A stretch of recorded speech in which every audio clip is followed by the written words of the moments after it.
Ben yok hani yanlış beyanat olmasın. Aç yazıma.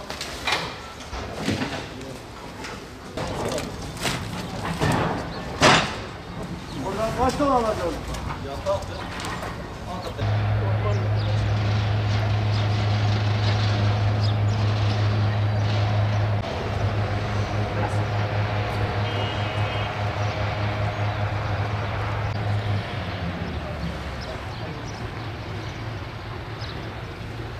Dünyanın koronavirüs savaşında yenilmeye doğru gittiği bir dönemde Ömer coğrafyasının mazlum beldelerinden İdlib'e biz bugün 3 tır insani yardım gönderiyoruz.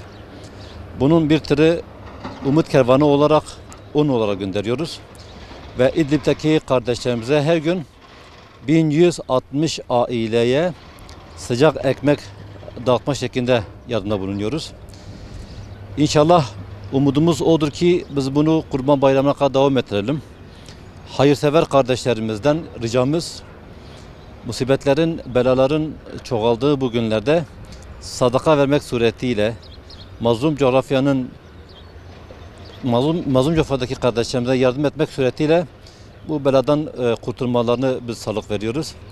İnşallah Rabbimizden duamız odur ki kardeşlik şiarı artar ve bizler bu musibeti bir an önce bu şekilde def etmiş oluruz. Tekrardan hayırsever kardeşlerimize rica ediyoruz. Bu zor günlerde İdlib'de, açıkta ve perişan halde olan kardeşlerini unutmasınlar. Onlara gerekli yardımda bulunsunlar.